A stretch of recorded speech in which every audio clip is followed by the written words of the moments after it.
Well, hello, everybody, and welcome, and thanks for joining us today.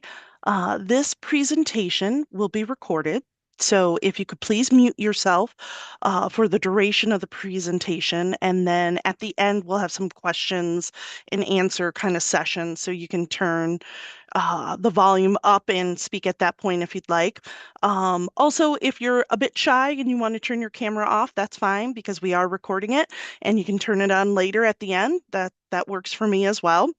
And then, like I said, we'll have a question and answer session at the end. So save those questions till then, and we'll go over and try to answer everything that we can for you. Um, just so you know, this is the visa workshop for the Rome Start Global Scholars for academic year 26-27. We've got a great bunch here. I'm very excited. And then just to let you know that we are going to give you access to the slides and recording. So you can use it as a resource to come back to at any point. And then I do encourage you, because this is a pretty it can be intense, a little daunting for students and for parents going through this process. We'll cover as much as we can in this recording and presentation. And then if you have specific questions, I am always available to meet with you via Zoom, on the phone, walk you through that process. So please know I am a resource for you and I will help you get through this, okay? So, with that, just letting you know and remind you that the program itself for the scholars runs from August 25th, 2026 to April 30th, 2027. It's amazing how many students do kind of ask those particulars. So I want to make sure that I have it up there for you. So today you probably received an email to your Loyola account and maybe your other email account that you have on file about the registration. This is key, so I just want to kind of plug it in.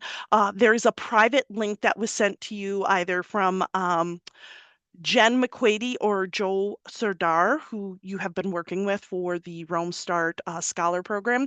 And that's a registration link. It takes you into a software program that we use for application management.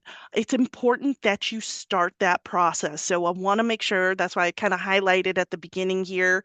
Take a look in your email, make sure you receive that link. If you didn't, you're going to reach out to me and I'll have my information here shortly for you. So I want you to start that registration as soon as possible because there is a deadline for the materials that are within that registration. And it is a pretty fast turnaround. So I want to make sure that you have it, that it's available, and that you're working through it, and that if you have any questions, to reach out to me.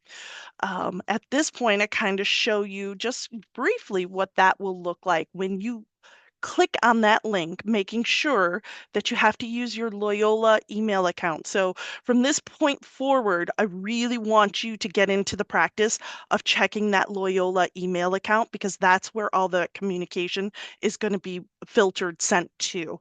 So when you go onto that private link, it's going to take you to our software system. Want to make sure that you're selecting the app. There's a drop down box, but it should say academic year Rome 2026, and then make sure you select the button continue. And that will take you to what I call the registration. And from there, you'll see it's the Rome Start Global Scholars, and it's for the academic year for 26-27. And you will see that there is an application deadline that is May 8th. I know that's fast, but we really want to get you in there doing as much as we can by that date. And again, if there's questions, certain circumstances, reach out to me. We'll work with you on that. There are about 14 requirements in this application. So I want to make sure that you're working through this. At this point, I also like to indicate that we do have some minors at this point, at this stage of the game, that are going to be going on this program. So if you are unable to complete a signature document, that is for a reason, because the system has identified you as a minor. In that situation, you've already started the registration, and so there's a trigger that gets sent to one of my colleagues. And at that point, they will send you forms that are particular for minor students that have to be filled out, and they'll address that and walk you through all that process. If you do not receive that and you know you are a minor, reach out to Rome at luc.edu and just let them know that you're a Rome Start Global Scholar, you're currently a minor, and that you need those additional documents, and they will send that to you. Okay. So that just kind of wraps up everything a little bit with the registration.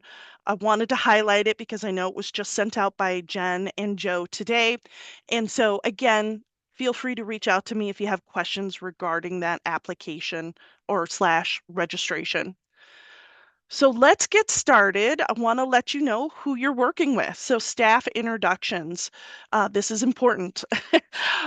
Myself, my name's Alana Carroll. I am your study abroad coordinator. I specifically work with the Rome Center. So I work with our students that are here currently that are going to be studying abroad for a semester or an academic year. And I also work particularly with this group, which is the Rome Scholars. The yes, the Rome Scholars, so your incoming freshman group. So here is my information. So feel free, write that down, bookmark it, whatever you have to do. You're going to be working with me. I'm sure we'll get lots of emails, Zooms, things like that. I want to see you. I want to talk to you. I want to make sure you're getting through the process and that you're being successful with it. So super important. There is no shame. You can talk to me as many times as you want. Shoot me as many emails as you have. That's fine.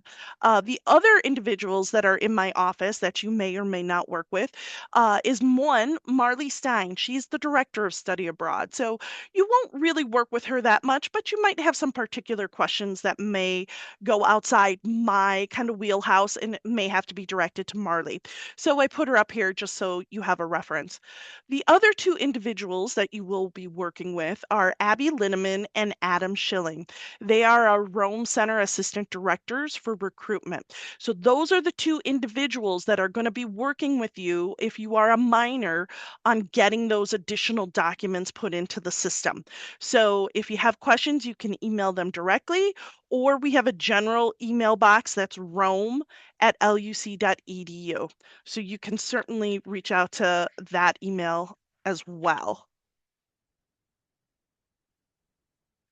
So this is just a little overview. This is specifically for the visa workshop. We'll have some other series Zoom sessions that we'll be presenting to you later on, but we want to get in front of you as a group now to talk about that student visa process because it is time sensitive. So we're going to talk about passports. We're going to talk about the student visa itself. We're going to talk about students in the visas for minors if you fall into that category and how to approach that, how to work through that system. We're going to talk about making visa appointments and the Italian Prenota system. That's the software system that the Italian consulates use to schedule appointments. I'm going to show you what that looks like and have some slides on that, how to schedule those appointments. We're going to talk about the documents that you need for your student visa and what's your responsibility, right, as a student for collecting this. And I know it's not just the student, it's the parent as well. I have 3 college-age students. I know we're in the wings, we're helping all the time. So I'm glad to see some parents on this call as well. It takes a village, as I say, to get things done. And then about flights, just making sure you understand that academic calendar, the flights, and when you need to be there, and the importance of that, because that is part of this whole student visa process. So this is also a really good time to kind of plug in a passport reminder. Students must have a passport to obtain a visa, a student visa. If you do not currently have a passport that will be valid for at least 6 months beyond the end date of the program. So your program end date is April 30th. So 6 months beyond that is October of 2027. So make sure that your passport um, is not expiring before October of 2027. If it is, you need to get that renewed. And so you can go to travelstate.gov to do that. And again, I'll send these slides out to everybody. They have hyperlinks to these various sites and other documents. So again, you'll use it as a resource.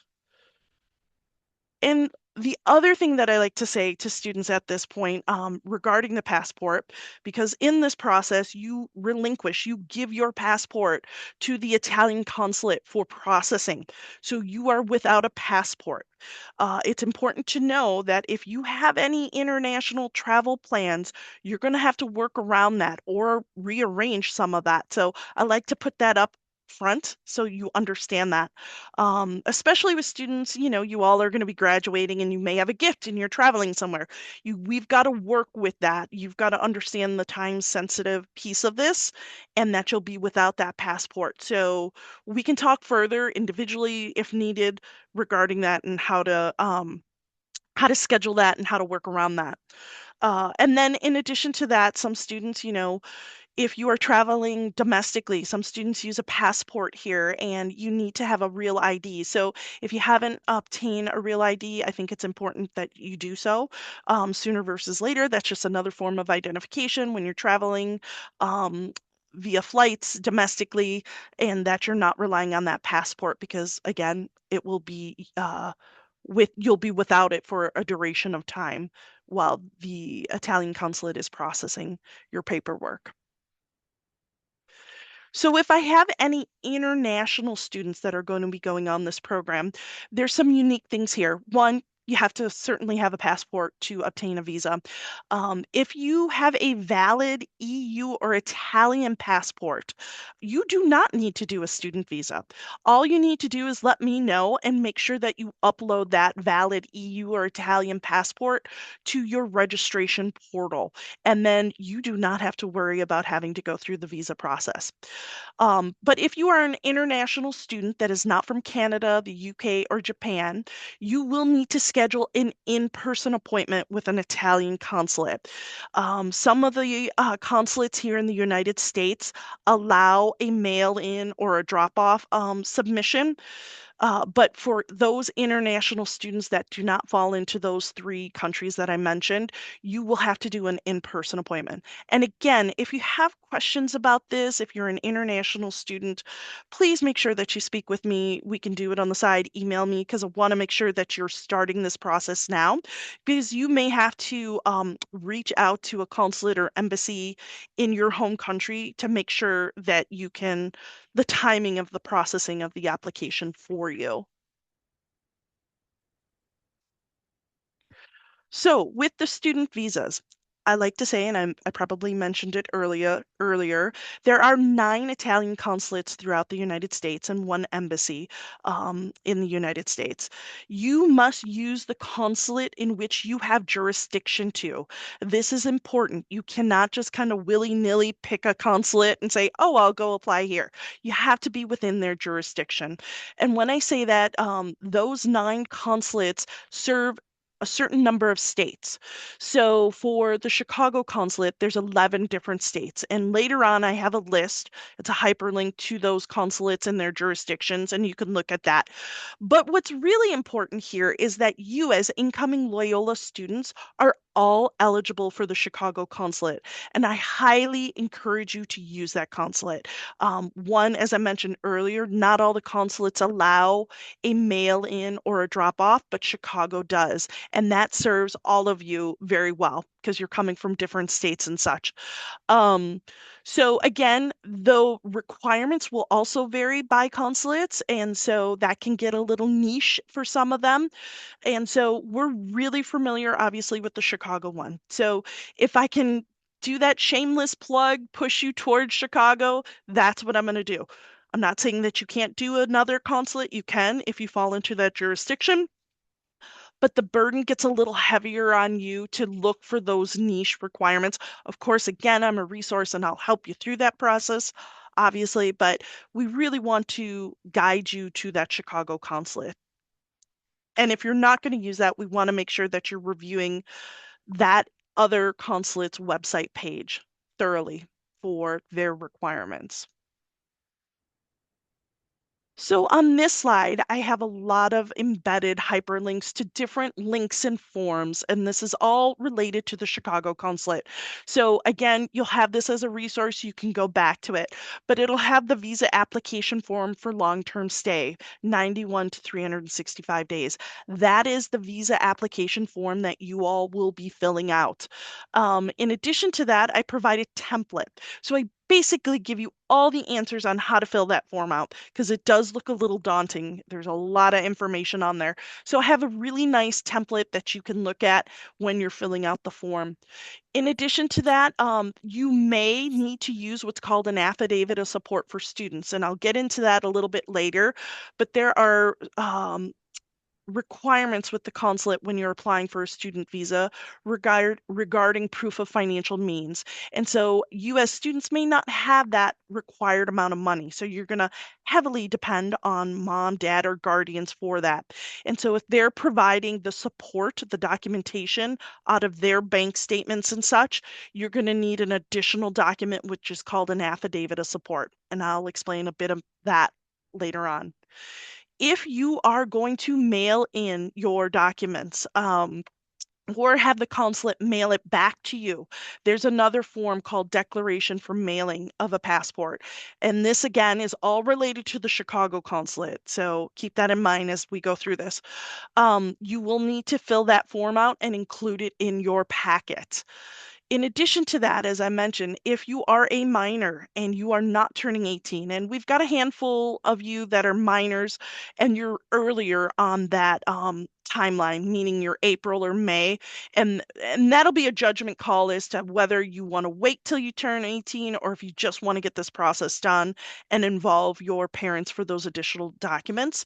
But we do have some minors that are much later in the summer that are potentially the end of June or July or even August. And so you will have to rely on doing the additional documentation for a minor, which are going to involve your parents. And so I want to make sure that you are looking at that web page and the requirements. And so I have that hyperlinked here as well. And then that authorization to travel for minors form, that's another form that you would have to fill out. And then lastly, I have the visa fees. The Chicago consulate and other consulates do not review your application for processing for free. Right? There's a fee. And so that's updated every 3 months. And actually, it's updated, it just ended today. And so it's updated starting tomorrow and it runs for 3 months. So good news is the amount that I'm telling you now will carry you through for 3 months, which is great.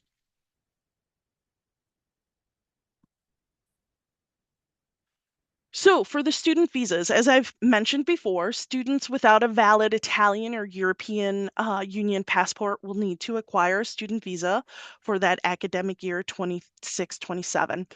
If you are an EU citizen, as long as it's unexpired passport and it's valid 6 months beyond the end date of the program, so October 2027, you can study in Italy without that student visa. Again, make sure to reach out to us, let us know, upload that into your, we call it the Go Global portal, but it's your registration is contained within this portal. And so we don't want to bombard you with additional emails and reminders and put you in a panic if you don't need a student visa because you fall into that category. Again, as I said, if you hold citizenship in a non-EU country other than the US, reach out to me and I can assist you further in navigating that process. So this is what I talked about determining which consulate you need to apply to. Some of you may have multiple options depending upon where you live. But as I mentioned before, and again, this is the hyperlink for that, for the list of the consulates in their jurisdiction. So it'll identify which states are connected to which consulate. But as I mentioned before, we strongly encourage you to use the Chicago Consulate, and you are eligible for that. And then in addition to that, this is a hyperlink to the Chicago Consulate's office hours and all their information. You'll become familiar with this, but I like to kind of build it in.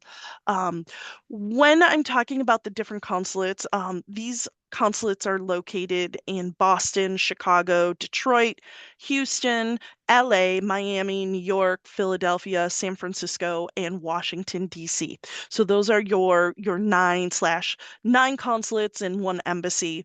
And again, as I mentioned, those requirements, they're essentially the same, but there are some variations. And so again, if you're going to use a different consulate, you really want to be looking at their website, and I will work with you on that if need be.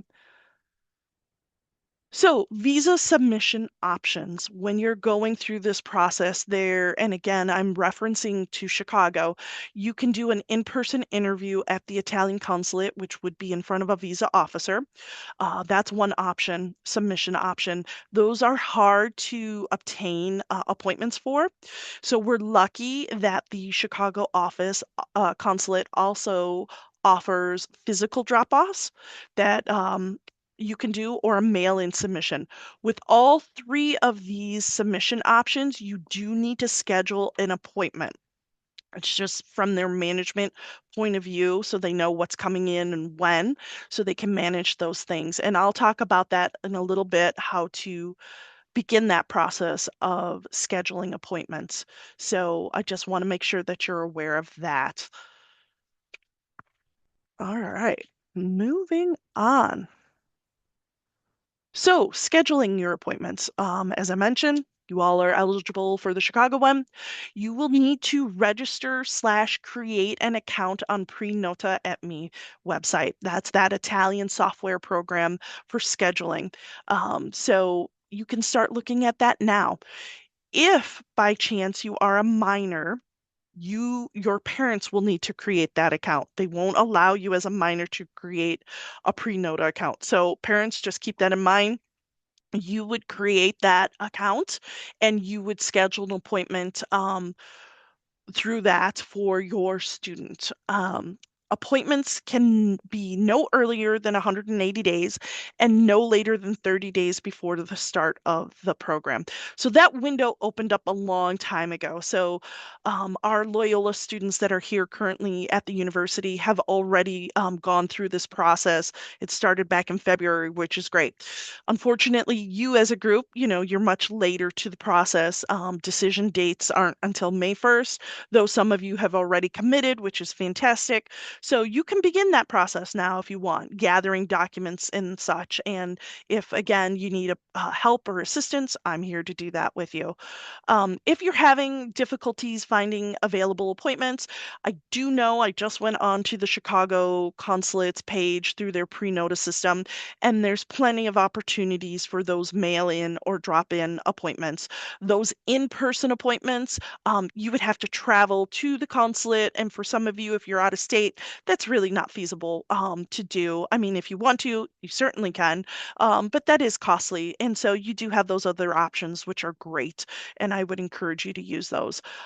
But if you were adamant and you really wanted that visa officer in-person appointment, you would continue to look for that particular availability. And sometimes those, like I said, can be challenging. So any appointments that get dropped are usually at midnight Rome time. So usually around 5 o'clock or something US time, you can go on there and you can see if any new appointments have been created or opened up for you. In addition to this, I'd just like to point out that you can only have one Prenota reservation account. So sometimes students like to play the game like, oh, I'm from the LA area and I now can use the Chicago.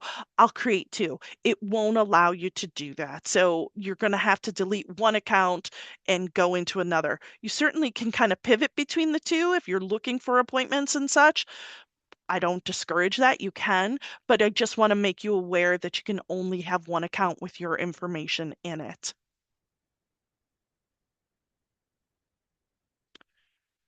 So for the drop-off or mail-in appointments, and again, this is Chicago based, you are going to want to make sure that you, one, schedule that, register that account, and then book an appointment. You will be required when you are booking the appointment to upload a PDF copy of your passport and your driver's license or state ID. So I like to tell people that in advance so that you have it on your desktop so that you can easily upload it when you're going through that process. And so, it has to be in a PDF format, and I think it has to be less than 1 megabyte. So just keep that in mind if you're having issues. If it's kicking you back, you might have to reduce the size of that PDF. Okay. Um, and then, as I mentioned, if you are a minor, your parents would do the registration of the account and do the appointment on your behalf within the system. So we kind of briefly talked about this just a little bit before this. Those in-person appointments, they're available. That's going in front of a visa officer. But again, if you don't live in the Chicago area and you do that, you're going to need to account for travel. And when you have those other submission options, I would encourage you to do those. So again, they're hard to get and obtain, so you can try it. You might be successful if you live locally and you want to do that. Certainly keep trying it, but I don't want you to waste your time looking for that appointment when you could be already through this process and have it submitted by that mail-in or if you live locally, a physical drop-off. So this is just a little bit about the student visas for minors. And again, there's a lot of information related to this. So there's only a handful of you that are minors. So I would encourage you to meet or schedule an appointment with me. And afterwards, I'll put in the chat. I have in my email, there's bookings.com, so you can do that. And I have it later in the day from 4 to 5 because I know you all are still in school and that can be challenging. So I try to make it as late as I can.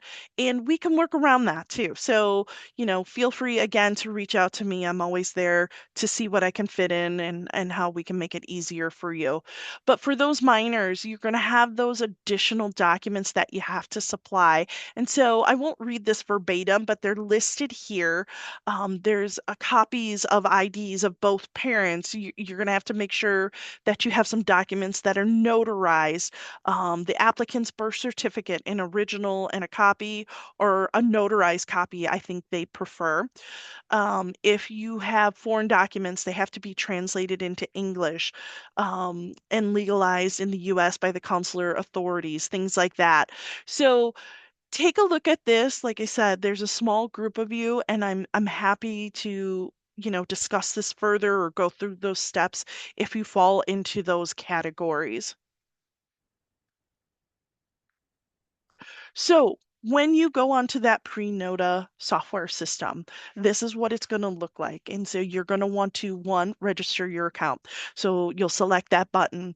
Two, you're going to create your email. You can use any email you want. I just encourage students to use the Loyola email that you have because get in the practice of it. All your communications are going to be coming through that, but you choose whatever email account you want to use and then create your password. And then you would hit the forward button and it'll have a series of questions. So you're going to fill out some things, some information, where you were born, things like that. So it'll take about 5 or 10 minutes. And you're also going to select which consulate you're going to use. So that's important too. So make sure there's drop down boxes and scroll down.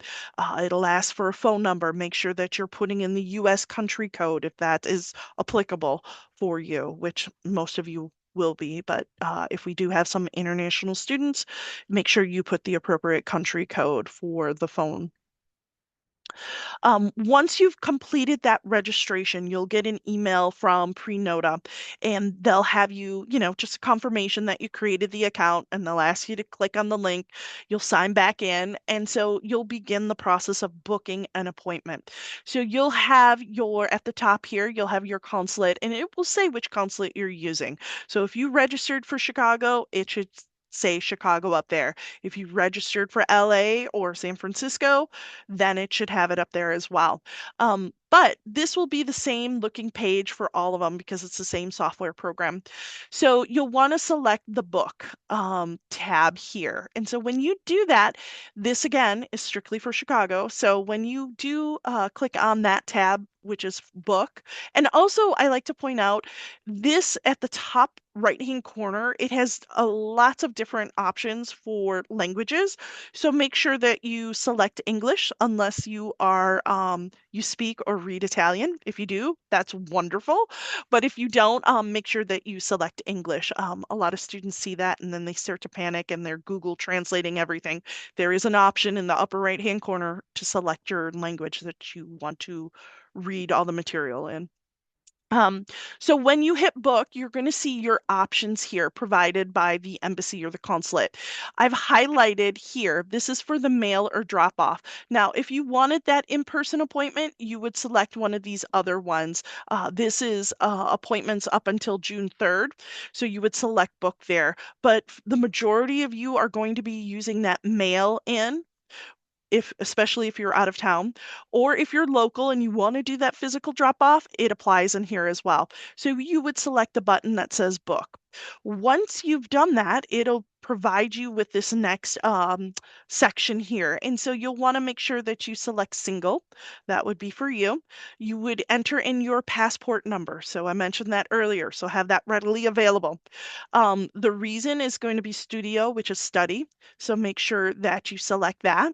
And then you're going to upload that PDF file of your passport and your driver's license or state ID. Then as you scroll down, make sure that you select the privacy policy box and hit the next button, which is forward. When you do that, it will then auto-populate a calendar.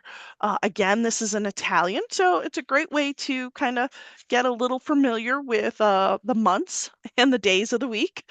LU is for lunes, which is Monday. And so you can look at that and you'll see what's available. So anything in green is what's in which they have availability. Anything in red means it's been booked up. So select your date, and when you select your date, it'll offer up some time slots and how many are left. Make sure that you hit that and you hit forward. Once you do that, it will give you appointment details. So make sure you read through this. And this depends upon what type of appointment you're doing. So the appointment details will vary. If you're doing that in-person appointment, you want to make sure that you're reading anything that's in red. It's in red for a reason, right? You need to make sure that you're looking at that. Then, if once you've done your booking, you can always go back into your Prenota account under My Appointments, and you can see what you have listed here. And then this may say cancel operation or confirm, things like that. So make sure that you are looking at all that information. Take screenshots, use your phone, take a picture of things like that. So students get excited and they kind of move quickly through this process and then they forget something.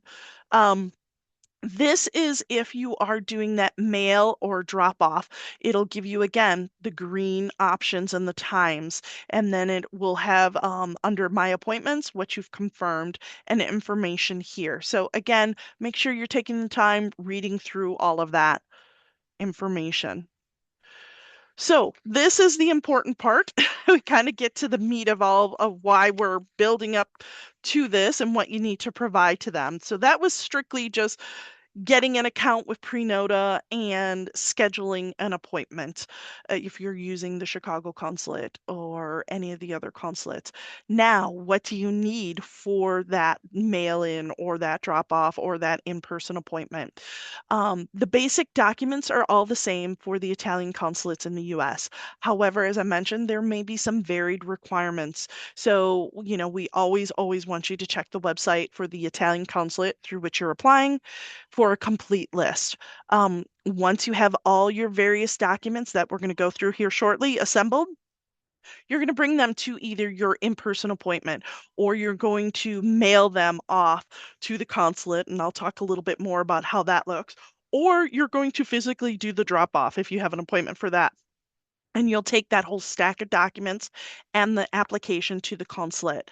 Um, we recommend prepare early. This process can take around 8 to 10 hours of focus work. You're filling out applications, you're gathering documents, banking information, flights, things like that. So don't leave this to the last minute. I get that all the time. I have college students of my own. And I'm like, why didn't you start this earlier? So start that process now. Start assembling what you can. You may not have an appointment till May or something, and that's fine, but start trying to get what you can chipped away, right? Chunk it is what I always tell students. Um, the processing time, I get this a lot. How long does it take for the consulate to process all my documents and my application? In my experience, it's anywhere from 6 to 8 weeks. So again, that's why it's important to understand that if you have travel, you may have international travel over the summer, you may have to begin this process right now, or you're going to have to work around that or rearrange things. So I want to set up the expectations. I want you to know that this is a lengthy process. It could take longer, it could take less, it could take more, but roughly it's around 6 to 8 weeks. Um, and as I mentioned way at the beginning of this presentation, during this period, your passport will be held by the consulate. So plan accordingly and avoid that international travel until your passport is returned. So this is the part where I say it's the student's responsibility, but again, we want to set you up for success. So please use me, ask those questions. Mom and dad are going to be involved, guardians, things like that. This is a lot to do, and we don't expect you to get it right off the first go around. That's why it's important to ask those questions, and we encourage you to do so. um, Purchase your round trip flight, or well, for you, I'll say round trip flight, and I'll explain why I'm going to kind of deviate from that. But purchase your flight to Italy as soon as possible, and you're going to upload those flight details into your Go Global portal slash registration. Reason why I say book your flight is you need to have that flight itinerary for the documentation for the student visa. Now, because you are an academic year student, um, you don't need to present a round trip because you won't be able to schedule a flight in April, end of April yet. So, but you will have to come home for the holidays. The Rome Center is not open over the winter break, and so you have to vacate the premises, right? Now you may do something else, I'm not sure, but so you will have to get a flight. But for the purposes of the student visa application right now, you only need a one-way flight. So departing the US and entering into Italy. You will have to show proof of finances for a return flight, and I'll explain that a little bit later. But start looking at those flights. And as we all know, prices are getting going up a little bit higher and higher. So if you are going to plan on submitting your visa application sooner versus later, you're going to need to have that flight information right away. So I also tell students at this point and parents, when possible, book flights that are changeable or refundable. Plans change, life gets in the way, things go awry, whatever the case may be. So I don't want you to have to incur big changes like fees or lose money. So when you're navigating that flight bookings, think about that changeable or refundable tickets, okay? As I said here, the Italian consulate requires confirmed inbound flight reservations. So they want to, you can present that. You're going to print out that flight itinerary. You want to make sure that when you print that out, it has your name, it has your reservation number, and it has the flight details about your entry into Italy. If you are doing something different, and this does happen, and you can talk to me about it and we can navigate it. But sometimes students will go over to Europe. They might do a little family vacation and they fly into Germany or something like that, and they take a train down to Italy. We're going to have to talk about your point of entry into the country. So if it's a train ticket, you may have to print and present that. They just need to know when you're coming into Italy. So again, I'll navigate that with you one-on-one if need be, but just be aware about the flights and that you will need to present that in your packet of documents to the consulate. Um, Also, make sure to look at that Rome Center academic calendar. I have it hyperlinked here. You'll get these slides as I mentioned before, so you can look at that. But your dates are August 25th to April 30th. What that means for some of you that may not fly internationally is you're going to depart the US on August 24th, typically, and you will fly overnight, usually, like out of Chicago. And you'll arrive in Italy on the 25th. So you need to be in Italy at the Rome Campus Center on August 25th. So just be mindful when you're booking flights that you're looking at those dates, that it's either an overnight flight, things like that. But you need to be in Italy on August 25th. Okay. So study visa document checklist. I'm going to also show you at the end of this presentation, we have a document that kind of breaks it down, the same information. So lots of information in different formats. And so for presentation wise, I'm going to go through it this way, but I'll show you another form later on. So the first thing you're going to do is the visa application form that I pointed out. We had it hyperlinked in one of the earlier slides. You're going to print and fill that out. You may use a black or blue pen, and that is the visa application form for long-term stay, 91 to 365 days. Um, there's lots of little boxes. Make sure it's legible is the first thing. Make sure you stay as much as possible within those boxes. Um, do your best with that. You can also download it as Adobe Acrobat and you can type that information out as well and print it. So for some of you that might be challenging squeezing all that information, being legible, things like that, you can do that as well. Print it, type it, and print it out. Um, just make sure that you have that.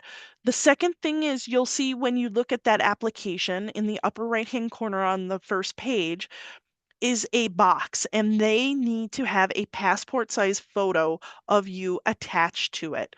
And so you can go to a CVS, a Walgreens, and get that taken care of. If you recently had your passport renewed, you may have an extra one, but you're going to staple that to the application. They need to have that.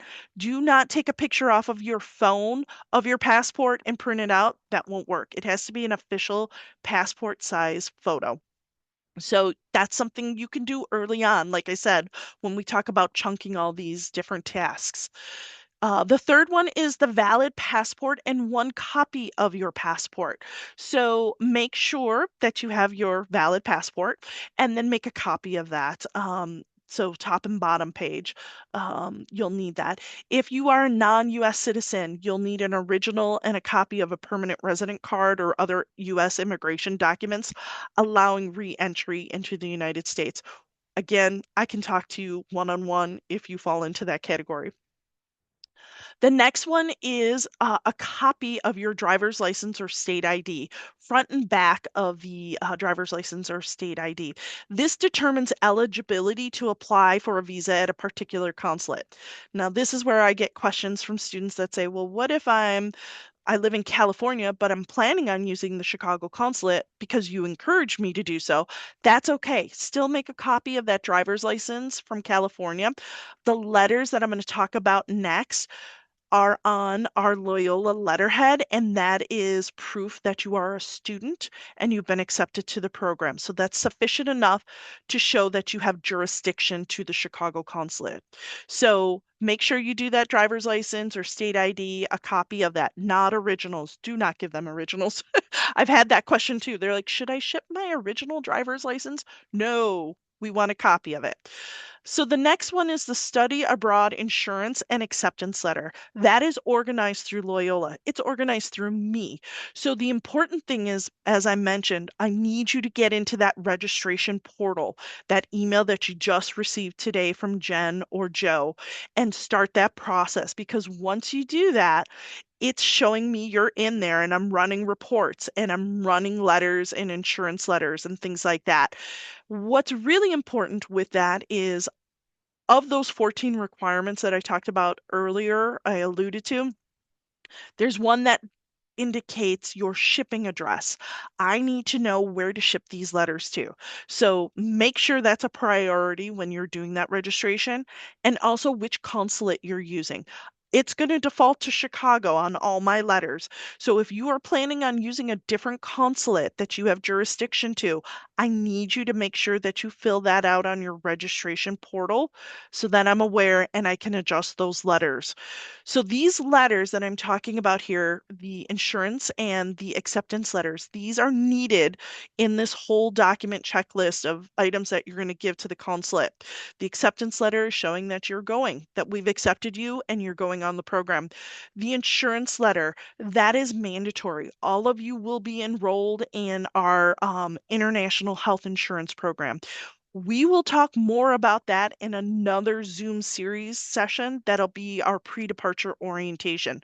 But these letters, and there'll be 8 of them, 2 of which will be the originals for the acceptance letters, and those are in English and Italian. And then you'll have additional copies of those behind that. And then the insurance letter will be in English and Italian and copies behind that. So you will have to include all of those. You will get one of those letters back after the end of this whole process, and I'll explain that a little bit later. It'll be a stamped version, and you'll have to take that with you to Italy. But just make sure that you include this whole packet. But it's important for me to know where to ship it. So make sure you're filling that out in the registration portal and make sure you're designating which consulate you're using. The next document in this checklist is proof of financial means. This is the one where it gets a little dicier. And because you as students are going for an academic year, this amount of money is much larger than a semester student.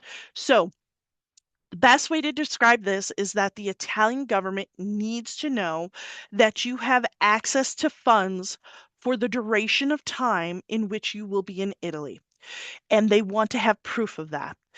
So the way they want to have proof is either through bank statements or through a letter from a US bank. So you have to produce to them, there's a couple options, and I'll show you this on this other document that I have that might kind of break it down a little bit easier. But if you're going to go with bank statements, you need to produce, and when I say produce, print out for this package of documents that you're going to submit to the consulate, 6 most recent bank statements. So let's say, for instance, that you are going to be mailing in your information to the Chicago consulate. You've made an appointment, you're going to mail it into them, and let's say it's for May, sometime in May, your appointment's set up for. Your April bank statement has to have an ending balance of $10,000. And the reason why that is the calculation that the Italian government comes up with is a minimum of $1,000 per month of stay. And so for you all, that's 4.5 months each term. So that's 9 months, which would be 9,000. But then you have to account for proof of a return ticket. So they always say it's about $1,000 or so. So that's where they're coming up with that calculation. Now, this is again specific for Chicago. So that is $10,000. Now, again, it has to be from a US bank. It cannot be an investment company. It cannot be a 529 plan, things like that. It has to be a brick and mortar US bank account. So that could be checking, it could be savings, it could be a CD, a certificate of deposit, things like that. But you have to print out those statements if you're going to go that route. And they don't need to see all of the transactions from that bank statement. They just need to see that cover page. That's going to have your name, your bank account number, which you can block out and just leave the last 2 or 4 digits is sufficient. So if there's a fear of that, you most certainly can redact or black that out. And then what the ending balance is. not the starting balance, but the ending balance. So for those six, like I said, if you're doing it in May, your appointment's in May, your April has to have the $10,000. But the previous 5 months can be much less. It can be $10, 200. They just want to see the history. Now, what you do with that money afterwards is your own business. They're not tracking it or following the money. They just need to know at the time of submission you had access to that amount of funds. Um, the other option that you can do is if you don't want to do bank statements, you can request a letter from your US bank. And that letter has to be on the US bank's letterhead. It has to have the current, like a current date. So again, if you're going in May for your appointment, maybe the beginning of May or right at the end of April, make sure that it's dated. It's a current date.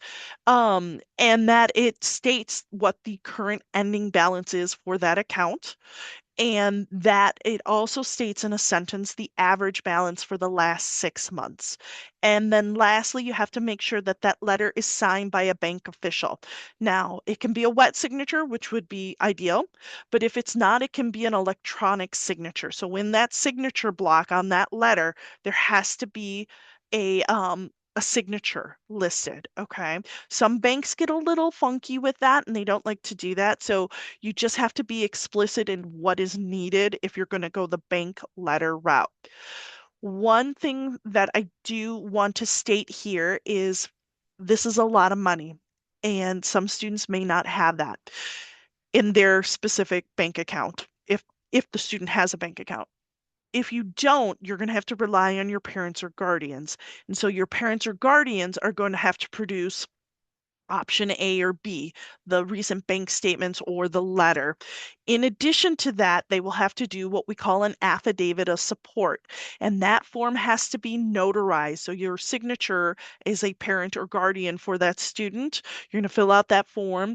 You're going to have that signature notarized. And so you can go to a bank. Banks usually have notaries. You can Google and see if there's anyone nearby that has notary services, things like that. So I just want to make sure that you're clear on that. And again, when we're talking finances, that's a private matter. So if you want to discuss that with me individually, feel free to send me an email, or again, I can set up a Zoom or an appointment and we can discuss it a little bit further.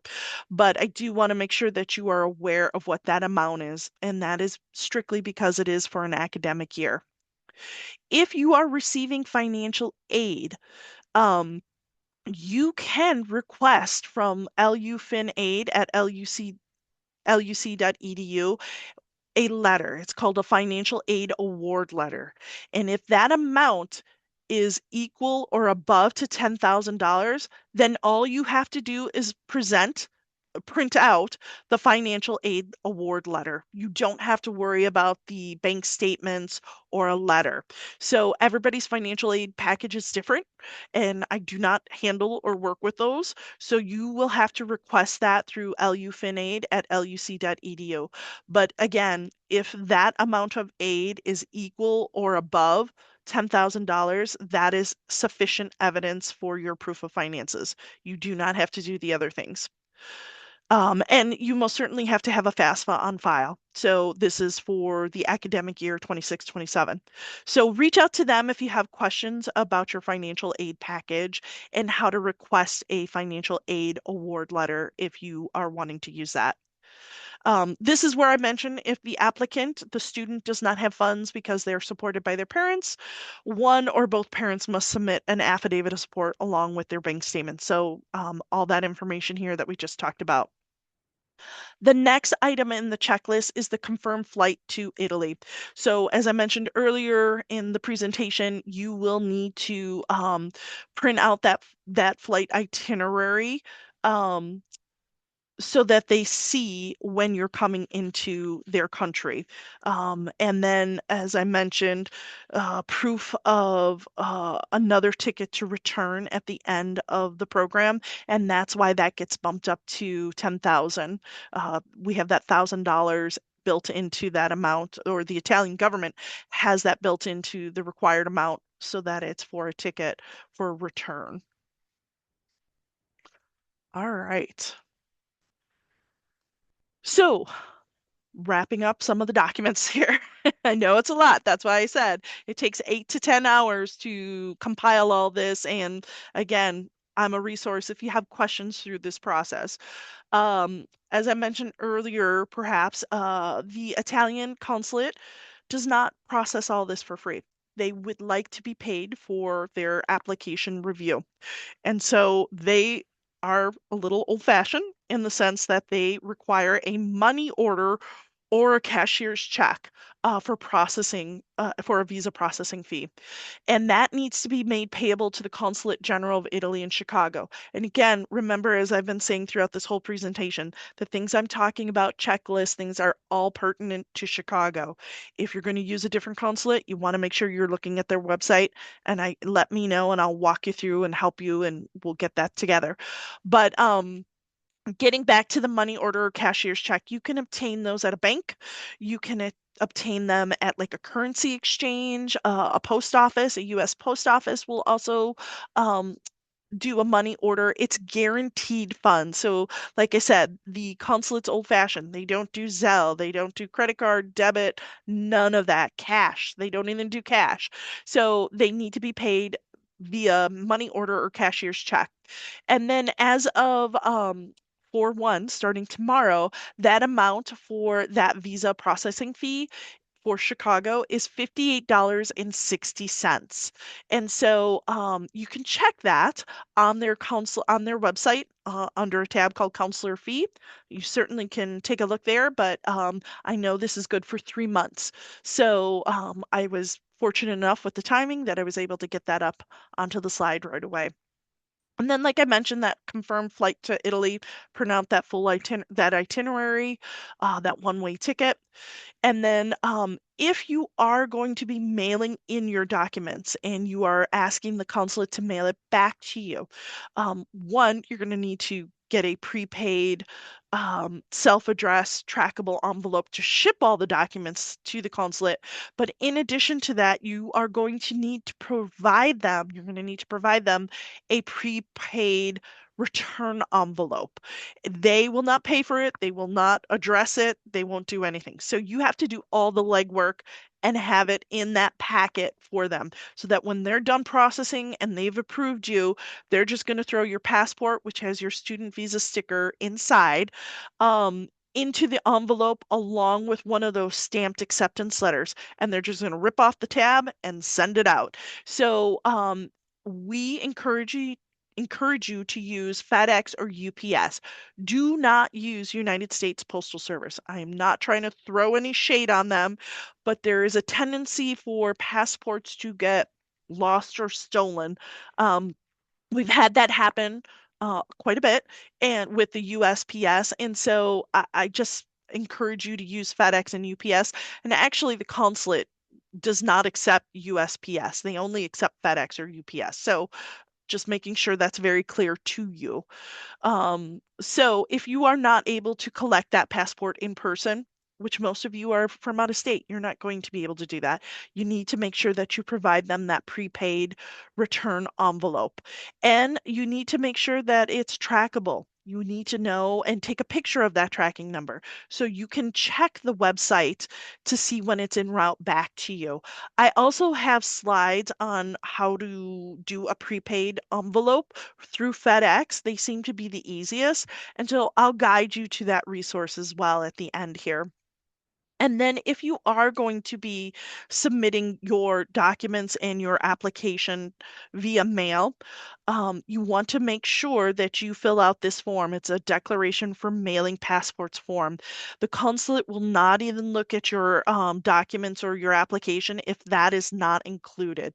So if you're going to mail it or have them mail it back to you, you need to make sure that you fill this out and include it with all your documents. Okay.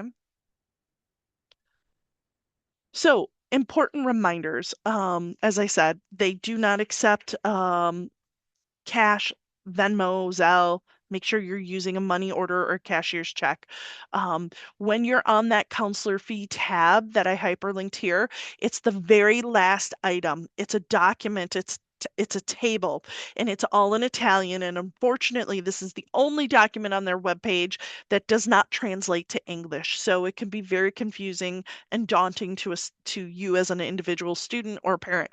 Trust me when I say it's the very last item. It's the Visto Nazionale per motivo di studio, and it's the last item. And as of tomorrow, it will be $58.60. This is again just talking about that return envelope. You must provide that prepaid self-addressed return envelope, trackable. Mailing label sections to and from must both contain the applicant's name and address. So it's going to seem a little strange that you're going to have to put your home address on both the to and from, but you need to because they don't want it coming back to them and then it sits there and they lose time. FedEx or UPS will re try to send it again if it has both those addresses. So you pick up some time. And then, as I mentioned, keep a copy of that tracking number um, and such.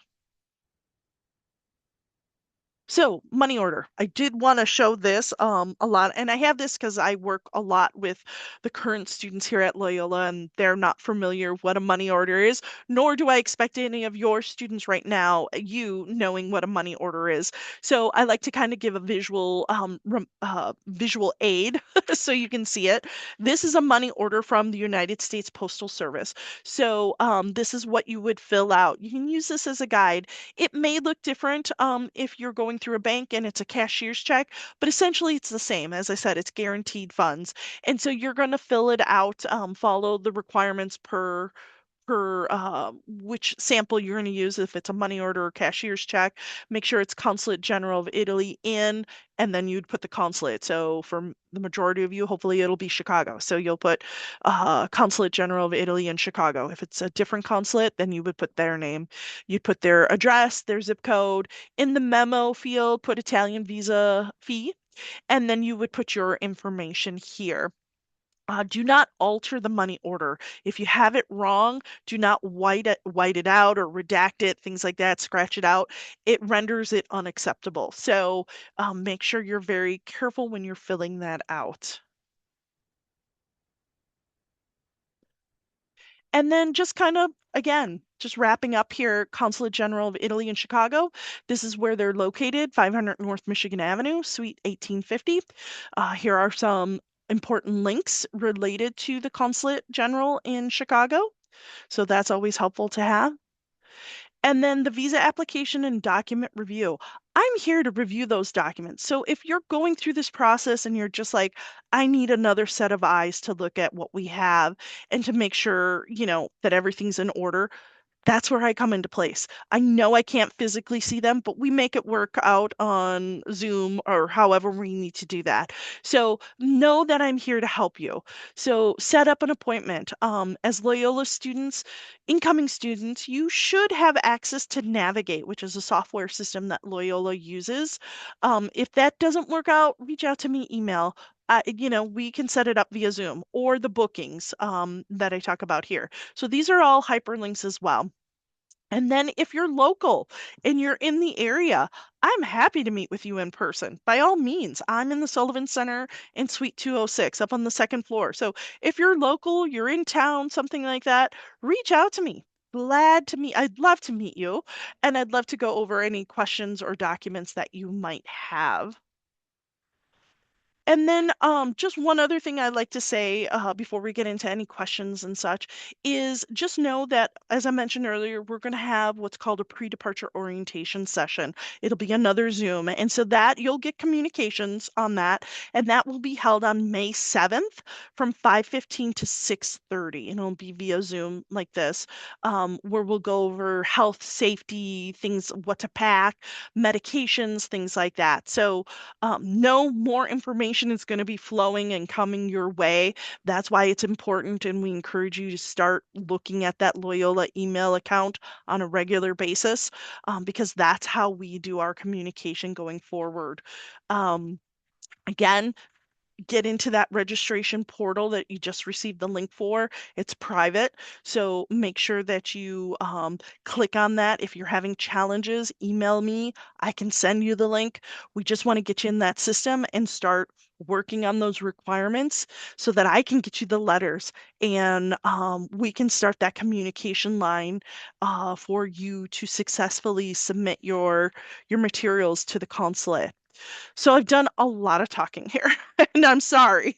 It's a lot of information. I'm going to stop sharing this particular presentation